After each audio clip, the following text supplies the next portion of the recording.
Welcome to Our Jewish Roots. The Word of God has given us examples of faith that have shaped virtually every aspect of the believer's life today.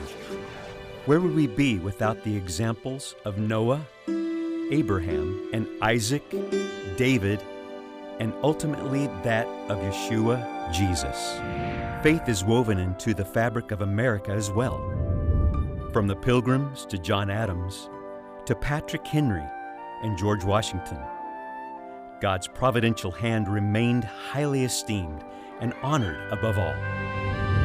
Faith unshakable, faith unstoppable, faith of our fathers. Thank you for joining us today. I am David Hart. I'm Kirsten Hart. I am Jeffrey Seif, and we are so glad that you're tuning in to the faith of our fathers. It's a great series. I grew up in church. Dave grew up in church too.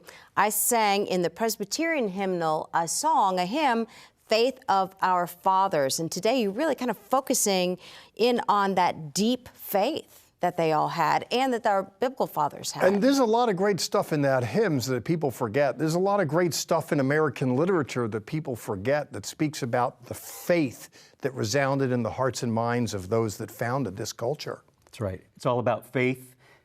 There's a parallel there with faith of our fathers and faith of our nation.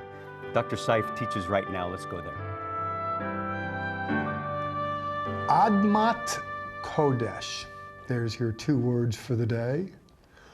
Admat Kodesh, holy ground. If you can remember the story, Moshe Rabbeinu, Moses, was beckoned to come close. He heard a voice and he responded to it. And the Lord spoke to him through it and beckoned him to come. We'll get to that in a moment. And he was beckoned to take off his sandals. Why? Because of Admat Kodesh, holy ground. Now, there's a sense where God is, that the space is sacred. And we don't work with that in modernity as much as our forefathers did, as much as they did in biblical antiquity. That is to say, today worship space can be a gymnasium, a storefront, the sticks and bricks don't matter. And the minister can be Brother Bob, he's all about, or she's all about, just wanting to be one of the folk. There's not special clerical garb to denote the minister, never mind titled language like the Reverend Doctor, Bishop, or whatever. That seems so very old guard. But that which is old guard comes from a kind of reverence that's noted in the biblical literature for sacred space. Could it be that those that approach the space, if there's more seriousness in it, maybe they're more apt to get something from it? Well, that's the logic. I'll leave it to you. It's not my point for today. It's just the beginning of it. Because you might recall from Shmot, from Exodus, in the 3rd chapter, Moshe Rabbeinu, of course, is beckoned to come. And he was beckoned to come, and he was downloaded with a message. And the message was very simple, and he gave it to Paro Melech Mitzrayim, Pharaoh, the king of Egypt. He said, Shalach et ami. 3 words, Shalach et ami. Let go my people, or let my people go. He wanted to declare that independence, and of course, Pharaoh would have none of it. And a wrestling match ensued. The net result, certain plagues befell the Egyptians. Don Separdea, Kini, Morab, Debretachim, or Oreb, Arbechoshech, Machas, Becholos. Blood, frogs, lice, vermin, all this stuff is unleashed. Finally, the last of those plagues, Pharaoh relents, says, okay, enough already, go. It began with the beckoning in chapter 5. The message was, let my people go. It was a declaration. And I'm thinking of, declarations. When I think of the faith of our fathers, if you look at those who signed our Declaration of Independence, I mean, this is an independence right here, but it's more of a declaration of dependence, I should say, because people really felt dependent on God. Well, I shouldn't just say back in biblical days, certainly with the founders in our culture, so many were ministers or those signers. And there was a kind of punkish kind of, declaring independence. Even, you know the expression John Hancock, when someone signs their signature, someone will say, here, I need your John Hancock, because on the Declaration, he signed it in really big letters, so his signature is bigger than the others. And the reason for that is King George was notorious for his poor vision, and he wrote his name really big, and then he puts the quill down and says, I bet you George can read that. He ought to be able to see that. He's throwing down the gauntlet. It's not just a declaration of independence, it's a declaration of war. It's making a stand. And it was, enough already.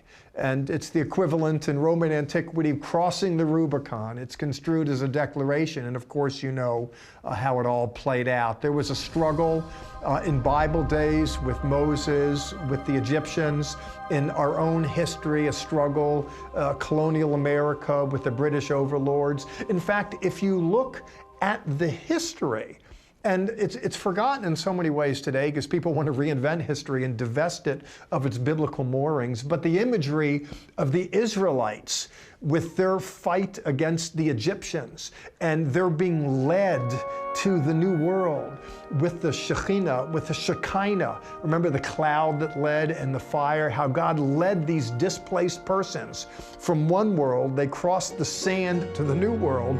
Well, those that came here to this new world, they didn't cross the sand, they crossed the sea, but the imagery really resonated with them.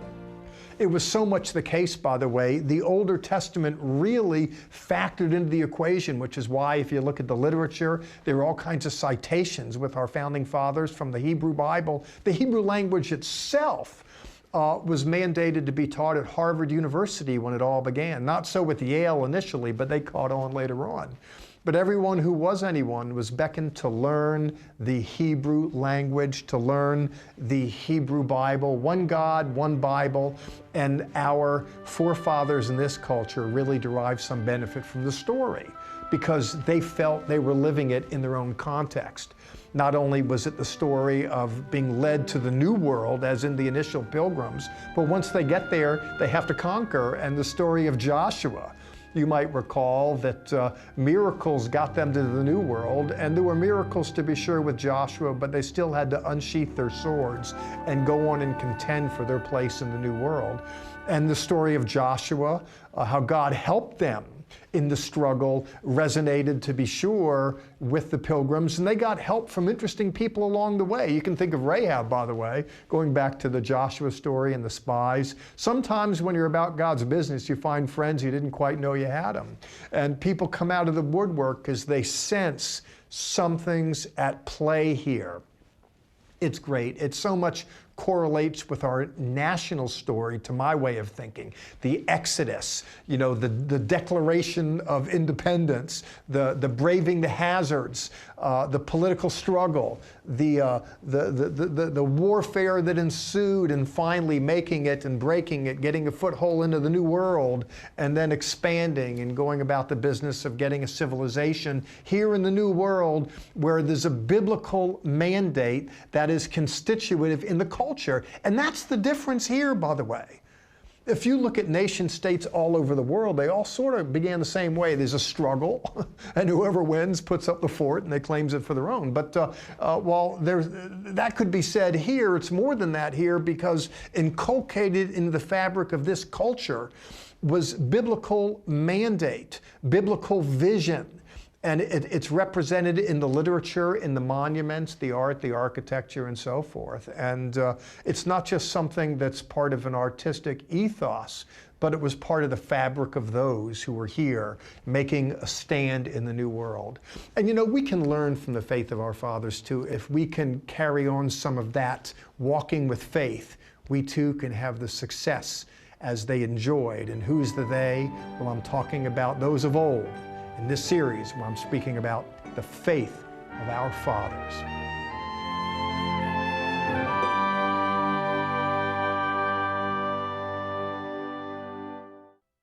Show your support for Israel with the Pro-Israel package.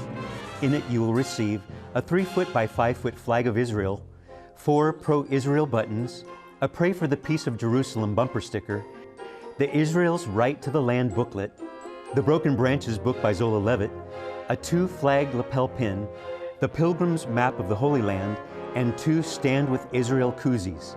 Contact us and ask for the Pro-Israel package.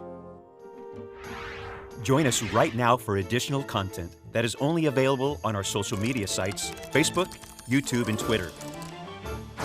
Visit our website, levitt.com, for the current and past programs, the television schedule, tour information, and our free monthly newsletter, which is full of insightful articles and news commentary. View it online, or we can ship it directly to your mailbox every month. Also on our website is the online store. There, you can order this week's resource, or you can always give us a call at 1-800-WONDERS. Your donations to Our Jewish Roots help us to support these organizations as they bless Israel. Please remember, we depend on tax-deductible donations from viewers like you. Earlier, I spoke of John Hancock, and of course, we know leaving the John Hancock, the signature. If you find value in what we do, please get out a piece of paper called a check and put your John Hancock on it. If you find value in what we do, please help us in the doing. I believe and we believe that we have diminished memory of the faith of our fathers. Help us to tell the story so the world may know. We want you to know that as a ministry, yes, we are a TV program, but we're also a ministry that supports other ministries and those that are in Israel, to be particular. We take 2 tours to the Holy Land a year, but also throughout the year, we give generously to those in Israel. Your dollar supports this TV program, but it also supports the believers in the Holy Land. That's an important part of our ministry, isn't it? I think so. Let's step back in time now to colonial America and consider the faith of our founding fathers. In the formative days of our nation, there were some who thought it important to remain loyal to the British king. Others rejected the monarchy, favoring liberty. Among them, Thomas Jefferson, John Adams, George Washington, Ben Franklin. Patriots all. They would boldly proclaim that the truths of liberty were self-evident and endowed by their Creator. Meanwhile, there were still others in Philadelphia, unknown figures in history, who considered the godly direction of the Founding Fathers vitally important.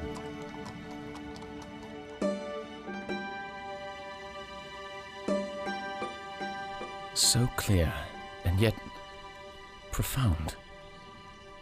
Unless this house is built on solid ground, it will surely fail. But will we recall these precepts? We must.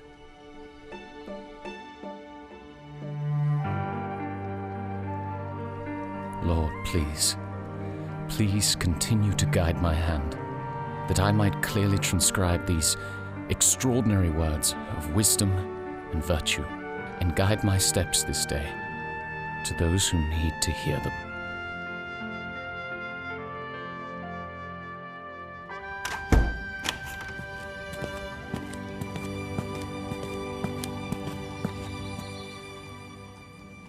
Betsy, as you've probably already concluded, I hold these notes to be treasures.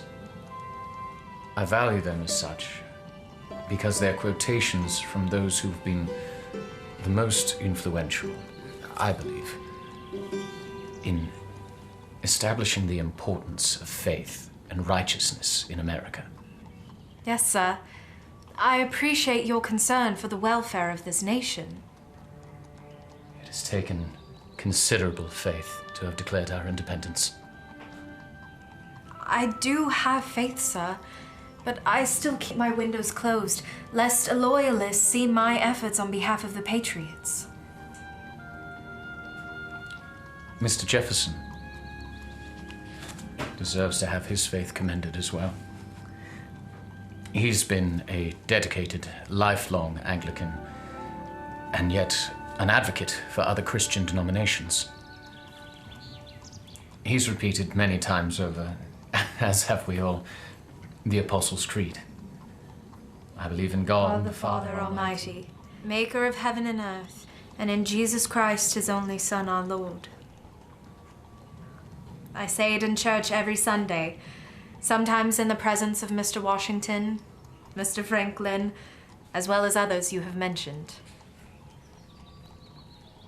As you probably know, Mr. Jefferson has been placed on a committee of 3 to draft an official seal for our nation. In Jefferson's own words, he believes the seal should include a Bible account. The children of Israel in the wilderness, led by a cloud by day and a pillar of fire by night. The story of Exodus. He sees God's leading in America's journey, like the journey of the children of Israel. Yes. And he's not the only one. Many have seen God's hand in how far we've come thus far. Mr. Patrick Henry concurs. 3 millions of people, armed in the holy cause of liberty, are invincible by any force which our enemy can send against us. There is a just God who presides over the destinies of nations and who will raise up to fight our battles for us. I do hope, sir, that someday the faith you speak of will guide our every step. That the winds of liberty will billow upon a flag high above us, that all will look towards heaven and honor our rich, godly heritage.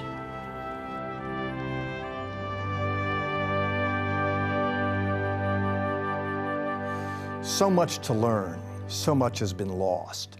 Our founding fathers were prolific authors, and you know what? Tens of thousands of those original documents exist, and our guest, David Barton, has assembled many of them. What a collection. And I'm glad that he and we can bring it to you as we take a look at the book, the good book, and see how biblical vision is part of the fabric of our founding fathers. From the halls of Montezuma to the shores of Tripoli. Tripoli? What was the American military doing there? Well, Jefferson sent ships over there because Islamic sea captains were molesting American vessels. So much of history is lost, isn't it? Yeah, the longest ongoing war in American history was 32 years of fighting Muslims from 1784 to 1816. And so in that period of time, 1784, we did not have a Navy. We had a temporary Navy we used in the Revolution. Now that nobody's attacking us, we don't need a Navy. And then we started being attacked by Muslim ships overseas. And so we would sell in the Mediterranean to our partners in actually in Europe. Anytime that the Muslims saw an American flag, that's a target ship. And so they went after our ships. They first killed our guys, but then started enslaving them and selling them back for ransom. And that's how they got a lot of money to finance their jihad, was Americans paying them. And someone said it enough already. It's interesting, I remember Ellison, when he was sworn in as a congressman, he wanted to be sworn in on a Koran, so they boasted, we have Jefferson's Koran. Jefferson wasn't a Muslim, he had it as a souvenir. He was pressing against Islamic intrigue. Well, it's interesting that John Adams is the first founding father to have a Navy. George Washington, 1795, 10% of the federal budget was being spent to pay Muslims not to attack America. So it's a big extortion racket. So in 1795, George Washington said, would to God that I had a Navy able to crush these enemies of mankind in non-existence. They appropriated the money. John Adams built the Navy. He's called the father of the American Navy. But he would not send the Navy against the Muslims because he had negotiated with them. He said, if we attack these guys, it's going to be a long battle. We're not fighting a geographic position. We're fighting an ideology. But when Jefferson took over, the budget is now 15% paying Muslim terrorists not to attack us. He said, no, no, no. So he loaded up the Marines, put it on the brand new Navy, sent it over. We had 5 years of armed conflict across North Africa, and that's where you get the halls of Montezuma, shores of Tripoli, which is Libya today. Yes. We would call it Libya. So Jefferson, interestingly enough, these two guys in 1786, they were both negotiating with Muslims. And at that point in time, Jefferson writes back to the State Department. He said, we created a relationship. I asked the Muslim ambassador, why are you guys attacking us? We've never done anything to Muslims. And he said, well, the ambassador told me that it's required by the Quran, that they have to attack us, subdue us, kill us, whatever. And it's like Jefferson Adams go, wait a minute, you go to heaven for killing people? What kind of religion is this? Yeah. That's when Jefferson went out and bought that 2-volume Quran in London. Mm-hmm. It's a 1764 Quran. He wanted to learn if they really did teach that. And so when Keith Ellison is sworn on that and says, this shows the great influence of the Quran on Jefferson. No, this is Sun Tzu, know your enemy. Yeah. Know what your enemy says. People lose sight of history. Well, what do you have for us here today? We finished this episode talking about Patrick Henry. And Patrick Henry, a great orator, that the last quote was from a speech that he gave in 1775. He was part of the Virginia legislature, which, interestingly enough, the Virginia legislature was meeting in St. John's Church in Richmond. And that kind of blows people's mind today, but that was very common back then. And so he gave that great oration. And Patrick Henry is known as probably the best orator among the Founding Fathers. What people don't know is where he learned his oratorical skills. And he learned it by going to church. There's a guy named Reverend Samuel Davies. This is one of the sermons of Samuel Davies. Samuel Davies is called the greatest pulpit orator in American history. As a young boy, Patrick Henry went to his church every Sunday, and on the way home, they would talk about the sermons. And Patrick Henry says, I learned my speaking abilities from listening to the sermons of Samuel. He said that. There you go. And so this is actually an early biography on Patrick Henry. It's done by the Attorney General of the United States, William Wirt. So Patrick Henry is a great figure, but Jefferson was the other one that we looked at in there, and we've already talked about where he was with Islam and the fight on Islam. But interestingly enough, Jefferson, and we heard so many quotes about him, Christ-related quotes, which is an interesting thing. People don't think about that. But Jefferson is the first president to have a full term in the White House in Washington, D.C. First 11 years of the federal government was in New York City, then 10 years in Philadelphia. Then we moved to D.C. And so in D.C., the federal government is in charge of city government, and it still is today. So that's a brand new city. They need a school system. Jefferson actually is chosen as the president of the school board in Washington, D.C. He turned down the president and said, I'll be a school board member. So he originates the plan of education for public schools in Washington, D.C. What folks don't realize is that in his plan of education, the two reading books were Isaac Watts' hymnal and the Bible. Amazing. That's what Jefferson had students reading in school. And Isaac Watts' hymnal is where we get great hymns of the Christian faith. Joy to the World is one of his hymns.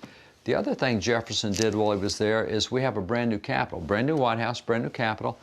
And so as they move into the Capitol in November of 1800, by December the 4th, it's interesting, the records of Congress tell us that with Jefferson presiding over the Senate and Theodore Sedgwick over the House, they said, let's have church every Sunday in the House of Representatives. That's the biggest room we have in the building. And the Constitution, we don't work on Sundays. That's a Sunday Sabbath. It's called the Sundays Accepted Clause.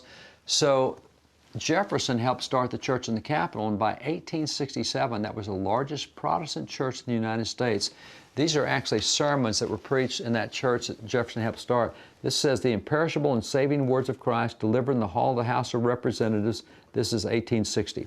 Well, there you go. Yeah, he was really big on separating church and state, wasn't he? And actually, he invited ministers to come preach at the Capitol, like the Reverend John Leland. Jefferson wrote that separation church and state letter. That's taken out of context, isn't it? It is. Because on January the 3rd, 2 days later, he invites Reverend Leland to come preach at the Capitol.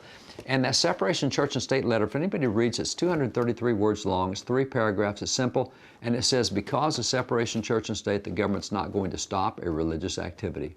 Oh my gosh, we've got just the opposite today. You know, that's why I'm so pleased to commend you and your ministry. You know, we have the website up to help us understand the faith of our fathers. At the end of the day, we want to tear it all down and rearrange history. Thank you for giving us a window into it.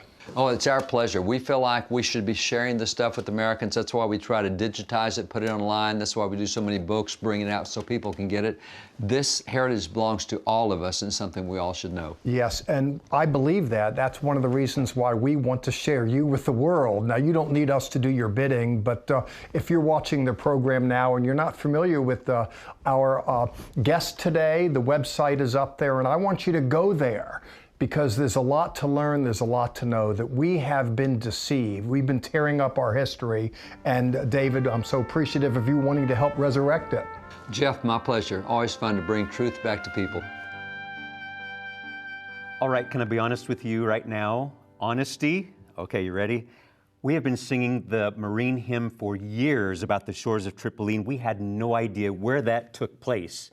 But in the beginning of our discussion, we learned the Mediterranean. That's where it took place. People don't realize that America was involved in political intrigue with Islamic invaders early in the game. Well, David Barton mentioned the word pirates. I mean, we don't even think of that as part of our history.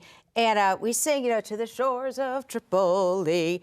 And sometimes it's good to Google things and go, where exactly is that? The Barbary pirates. And, even to this day in that part of the world, you do have nations that are nipping away at ships and kidnapping crews and cargoes and the like. It still exists. And Thomas Jefferson mentioned, and we, just thought this was so fascinating, that he had his Quran, but it was to learn about the religion so that when he's fighting these people for our freedoms, he knew what they believed, right? So that Thomas Jefferson kind of got a bad rap. It really is interesting. And like you, when I learned that some years ago, it was like, wow, there's so many things I didn't know. Here's another one, too. There's the Jewish underpinnings of the American Revolution. That Islamic traders, pirates were seizing assets, but Jews were giving assets. There was a financier, Chaim Solomon. If you would Google Chaim Solomon, that name, U.S. Postal Service, 1976, 200 years after the celebration of independence in 1776, the U.S. Postal Service minted a stamp to him thanking this Jewish financier for helping to sponsor the American Revolution. That's another piece of interesting news, yes? And I had no idea. Right. We just learned something new. Which is wonderful about a series like this is we think we know our history and our Judeo-Christian history, but there's a lot of things we don't know. Jews came to this new world having been so oppressed in the old, hoping to build a better world and a culture that was being founded on Judeo-Christian principles. They knew people had an open Bible, and with it there was liberty to live and to breathe. And Jews saw hope in the new world. Well, we're thankful for everything that you've brought, should I say, to the table with knowledge and wisdom. And we're also so thankful for you, David Barton, for bringing your knowledge to this program. We have more next week. Yeah, Barton's the hero. Well, actually, you are the heroes for helping us tell the story. If you didn't give $1, we couldn't give a holler. Thank you.